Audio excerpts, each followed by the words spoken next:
প্রায় এক যুগ পর বিচারের আওতায় এলো রাজধানীর শাপলা চত্বরে হেফাজতে ইসলামের সমাবেশে আইন শৃঙ্খলা বাহিনীর নির্বিচারে গুলি চালানোর ঘটনা।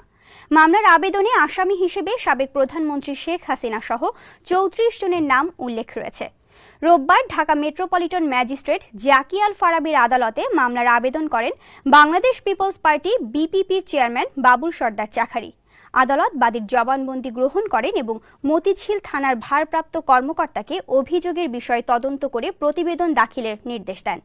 মামলার আসামিদের মধ্যে রয়েছেন প্রতিরক্ষা মন্ত্রণালয়ের সাবেক সামরিক উপদেষ্টা তারেক সিদ্দিকী, সাবেক স্বরাষ্ট্রমন্ত্রী আসাদুজ্জামান খান কামাল, সাবেক প্রধানমন্ত্রীর উপদেষ্টা সালমান এফ রহমান, ঢাকা দক্ষিণের মেয়র ফজলে নূর তাপস, সাবেক সংসদ সদস্য রাশেদ খান মেনন ও হাসানুল হক ইনু। যমুনা রেফ্রিজারেটর, খাবার ফ্রেশ তো লাইফ জম্পেশ।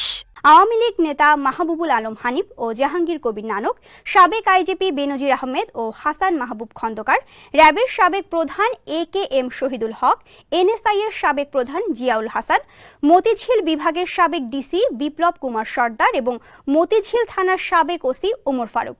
মামলার আবেদনে বলা হয়েছে, ধর্মীয় অবমাননা ও হযরত মুহাম্মদ সাল্লাল্লাহু আলাইহি সাল্লাম সম্পর্কে কটূক্তির প্রতিবাদে দেওয়া ১৩ দফা দাবি না মানায় ২০১৩ সালের ৫ই মে মতিঝিল শাপলা চত্বর এলাকায় অবস্থান নেন হেফাজতে ইসলামের নেতাকর্মীরা।